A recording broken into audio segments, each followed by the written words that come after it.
भारत का विदेशी क्षेत्र परिचय वर्ष 2016 से 17 के भारत के विदेशी क्षेत्र के बदलाव देखा गया है। जब लगातार दो वर्ष के नकारात्मक रहने के बाद निर्यात वृद्धि सकारात्मक हो गई। आयात वृद्धि के लगातार चारों वर्ष के नकारात्मक रहने के बाद मूल्यतः अस्वीकार वृद्धि के स्वरूप हो गई। व्यापार के उद्धार में 1.2% से कमी हुई थी और वह GDP 5% के स्तर पर रहा तथा चालू खाते 0.4% की गिरावट हुई, जिसके चलते GDP 0.7% रह गया, जिसके साथ ही विदेशी प्राथमिक निवेश 18.2% की वृद्धि हुई।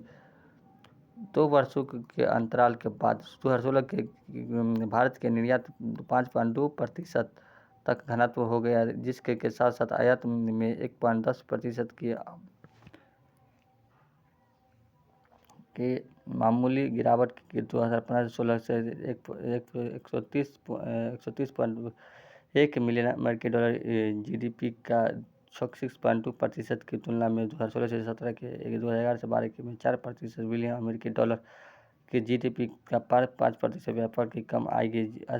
अधिक शेयर 2015 से 16 के में 107.9 मिलियन अमेरिकी डॉलर की GDP का 1.5% की तुलना में 2016 की 17 से 97.1 मिलियन अमेरिकी डॉलर की GDP का 4.3% कम था। चालू खाता घटा प्रणाली रूप से घटकर 2015 में GDP का 1.1%, 2016 से 17 के GDP का 0.7% पर आ गया।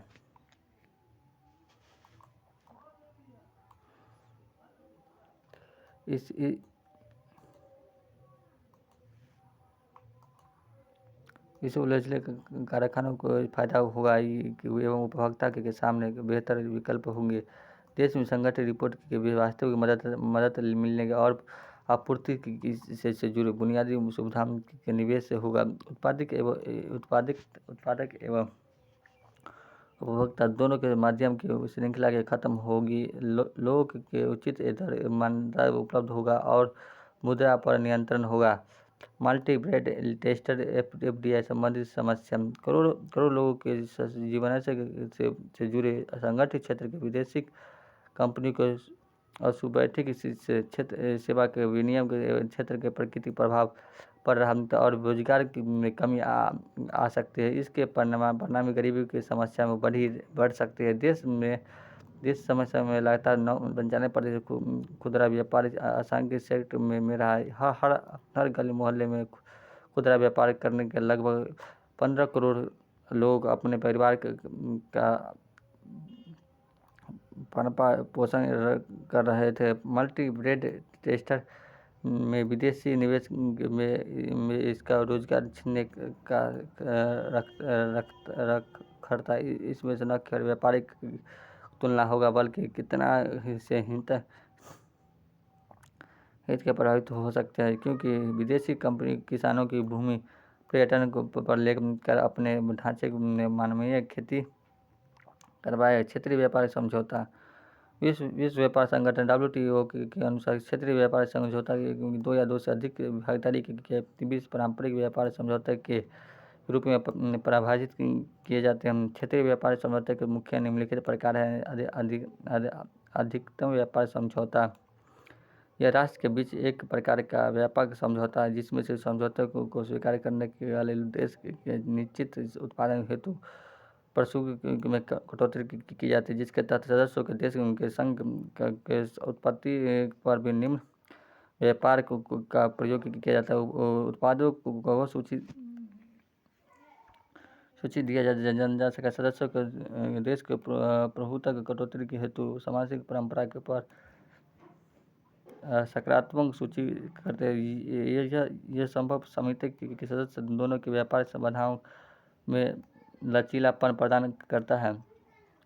प्रस्तुत अपराधिक करने के जबकि सदस्यता दोनों देश के मध्य शुल्क मुक्त व्यापार का निर्णय होता है, जिसके सामान्य सदस्यों के देश के मध्य पूंजी श्रम के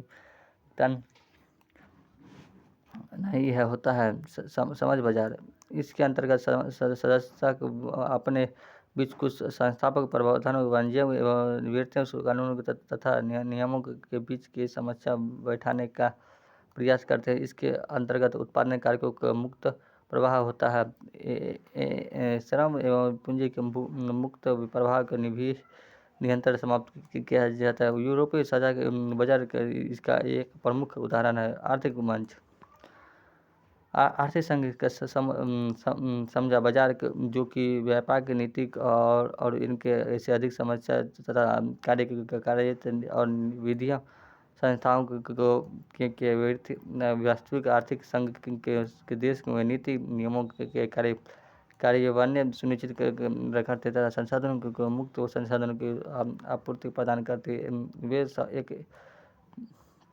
एकल मुद्रा अपना सकते हैं। यूरोपीय यूनानी इसका एक मुख्य उदाहरण है।